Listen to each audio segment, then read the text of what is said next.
Exercise 3.3லேருந்து 3.6 வரைக்கும் நிறைய சம்பவங்களுக்கு இந்த ஃபேக்டரைசேஷன் ரொம்ப முக்கியமாக தேவைப்படுது. இது மட்டும் இல்லை, கடைசியில் 3.11 10 அந்த மாதிரி பின்னாடி வர்ற எக்ஸசைஸ்லேயும் அந்த ஃபேக்டரைசேஷன்ன்ற கான்செப்ட் ரொம்ப முக்கியமாக தேவைப்படுது. இன்னொன்று 11லேயும் இந்த ஃபேக்டரைசேஷன் அப்படியே கண்டினியூ ஆகுது. ஸோ அதனால் அதை பற்றின ஒரு சின்ன ஐடியாஸ் இங்கே பாருங்கள். ஃபஸ்ட்டு ஒரு 2 பாலினாமியல் கொடுத்துருக்காங்கன்னாவே ஃபஸ்ட்டு காமனாக சில டேர்ம்ஸ் இருக்கிற பாசிபிலிட்டி இருக்கான்னு பார்க்கணும். ஸோ ஒரு எக்ஸாம்பிள் பாருங்கள், x2y + xy² இருக்குதுன்னு வச்சுங்க. இதில் நம்ம ரெண்டுத்துலேயும் எக்ஸு ஒய் காமனாக இருக்குது, அதை எடுத்தால் ரிமைனிங் x + y. ஸோ இது ஃபஸ்ட்டு. ஸோ ஒரு ஈக்குவேஷனில் காமனாக எடுக்கிற பாசிபிலிட்டி இருக்கா அப்படின்ற முதல்ல பார்க்கணும். நெக்ஸ்ட்டு, ஓகே காமனாக எடுக்கிற பாசிபிலிட்டி இல்லாதப்போ சில டைம் a² - b² பேட்டர்னில் இருக்கும். ஸோ அது என்ன formula? a² - b² = a + b × a - b.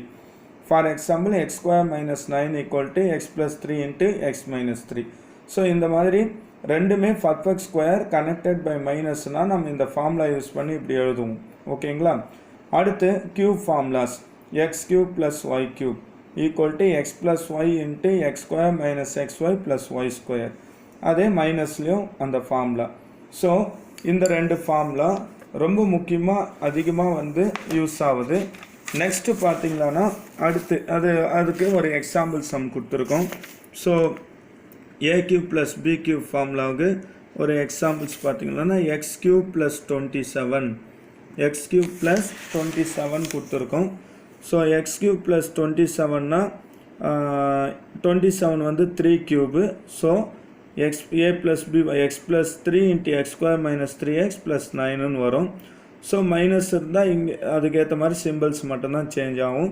தென் இது ஒரு புது ஐடென்டிட்டி. இது 10th தான் புதுசாக கொடுத்துருக்காங்க. இது சில சம்மில் யூஸ் ஆகும். இது டெரிவ் பண்ணி கொண்டு வரதும் போட்டிருக்காங்க. நீங்கள் டைரெக்டாகவும் இந்த மாதிரி யூஸ் பண்ணிக்கலாம். x⁴ + x² y² + y⁴ x² + xy + y² × x² - xy + y²ன்னு ஒரு புது ஐடென்டிட்டி கொடுத்துருக்காங்க. நெக்ஸ்ட்டு ரொம்ப இம்பார்ட்டன்ட் கான்செப்ட்டு அந்த splitting the middle term. So இதில் நிறைய பேர் சிம்பிள் மிஸ்டேக் பண்ணிவிடுவாங்க. ஸோ அதனால் ஒரு சின்ன ஐடியா கொடுத்துருக்கோம் பார்த்துங்க. எப்படின்னா, ஒரு குவாட்ரடிக் ஈக்குவேஷனில் இந்த கான்ஸ்டன்ட் டேர்ம் இருக்கு இல்லையா, அது பாசிட்டிவ் வந்துதானா நீ ஃபைண்ட் அவுட் பண்ணுற அந்த 2 ஃபேக்டரோட சம் மிடில் டேர்மாக இருக்கும். சரிங்களா? ஸோ இப்போ 12ன்னு வச்சுங்க, +12ன்னு இருக்குது. அப்போது நீ ப்ராடக்ட் பண்ணுற அந்த 2 ஃபேக்டர் ஆட் பண்ணால் 7 வரணும். ஸோ 4 3s நம்ம டிசைட் பண்ணிடலாம். பிகாஸ் 12னா 2 6s இருக்குது, 1 12s இருக்குது. அதில் 3 4s தான் கரெக்டுன்னு எப்படி டிசைட் பண்ணுறதுன்னா இங்கே என்ன வருது? ஸோ +12 ப்ளஸ்ன்னு கான்ஸ்டன்ட் வந்தாவே நீ ஃபைண்ட் அவுட் பண்ணுற ஃபேக்டர்ஸோட சம் மிடில் டேர்மாக இருக்கணும். ஸோ அப்படி கண்டுபிடிக்கிற அந்த 2 ஃபேக்டரோட சைன் எப்படி இருக்குன்னா, ரெண்டுமே சேமாக ப்ளஸ் இருக்கும் இல்லை மைனஸ் இருக்கும். ஆஸ் பர் மிடில் டேர்ம் இங்கே ப்ளஸ் இருக்கா, அப்போ ரெண்டுமே ப்ளஸ் ஆன்சர் வரும். இங்கே மைனஸ் இருக்கா, அதனால் ரெண்டுமே மைனஸ் ஆன்சர் வரும். சரிங்களா? இது ஒரு வகை டைப்பு. நெக்ஸ்ட் டைப் என்னன்னா, இங்கே கான்ஸ்டன்ட் எப்படி இருக்குது பாருங்கள், நெகட்டிவ். ஸோ கான்ஸ்டன்ட் டேர்ம் நெகட்டிவில் வந்தாவே difference of the factors be the middle term. அதாவது நீ கண்டுபிடிக்கிற 2 ஃபேக்டர்ஸோட டிஃப்ரென்ஸ் மிடில் டேர்மாக இருக்கணும். இப்போ ஃபார் எக்ஸாம்பிள் 12 இருக்குது, -12. 12க்கு நீ 3 4s போட்டேன்னு நினச்சிங்க, 3க்கும் 4க்கும் டிஃப்ரென்ஸ் 1 தான். அதனால் அது செட் ஆகாது. அப்போது 4 டிஃப்ரென்ஸ் வரணும்னா 2 6s அதுதான் வரும். சரிங்களா? ஸோ மைனஸ் வந்தால் டிஃப்ரென்ஸ் மிடில் டேர்மாக இருக்கிற மாதிரியான ஃபேக்டர்ஸை கண்டுபிடிக்கணும். ஓகேங்களா? அடுத்து சிம்பிள். இப்போ சிம்பிள் சூஸ் பண்ணணும்.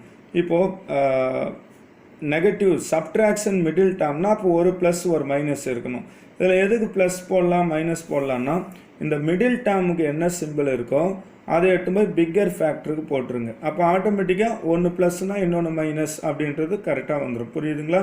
ஸோ சிம்பிள் இதில் ஒரு பிரச்சனையும் கிடையாது. மிடில் டேர்ம் சைன் எடுத்து போயிட்டு பிக்கர் ஃபேக்டருக்கு சப்ஸ்டிட் பண்ணுங்கள். அப்போ இன்னொன்று ஆட்டோமேட்டிக்காக இதுவாகிடும். ஸோ இதுதான் ஸ்ப்ளிட்டிங் த மிடில் டேர்முக்கு ஒரு ஐடியாஸ். இப்போ இந்த சம்மில் நோட் பண்ணிங்களான்னா x² மட்டும் இருக்குது. சப்போஸ் 2x² அப்படின்னு வந்ததுன்னா இந்த 2ஆல் இந்த கான்ஸ்டன்ட் மல்டிப்ளை பண்ணிட்டு அந்த நம்பருக்கு தான் ஃபேக்டர்ஸை பார்க்கணும். ஸோ அதெல்லாம் உங்களுக்கு தெரியும். ஸோ ஃபேக்டர்ஸ் ஃபைண்ட் அவுட் பண்ணுற ப்ரொசீஜர் இது தான், சரிங்களா? அண்ட் லாஸ்ட்டாக சிந்தட்டிக் டிவிஷன்.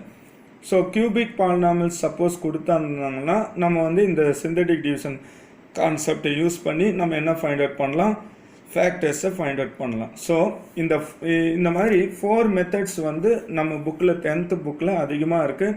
ஒன்று வந்து காமனாக டேர்ம்ஸ் எடுக்கிறது, நெக்ஸ்ட் வந்து ஃபார்முலாஸ் ஐடென்டிட்டிஸ் யூஸ் பண்ணுறது, அதுவும் மெயினாக a² - b² a³ + b³ அந்த மாதிரி செலக்டட் ஃபார்முலாஸ் தான். Next splitting the middle term. Splitting the middle டேர்முக்கு இந்த ஐடியாஸை நல்லா ஞாபகம் வச்சிங்க. நெக்ஸ்ட்டு கடைசியாக சிந்தட்டிக் டிவிஷன். இது மோஸ்ட்டாக கியூபிக் பாலினாமியல்ன்றப்போ தான் யூஸ் ஆகும், சரிங்களா? ஸோ இந்த ஃபேக்டரைசேஷன் நீங்கள் தரவாக இருந்தால் கிட்டத்தட்ட அல்ஜிப்ராவில் ஒரு 7-8 எக்ஸசைஸ் கவர் பண்ணலாங்க. ஸோ இதை நல்லா ப்ராக்டிஸ் பண்ணிங்க. தேங்க்யூ.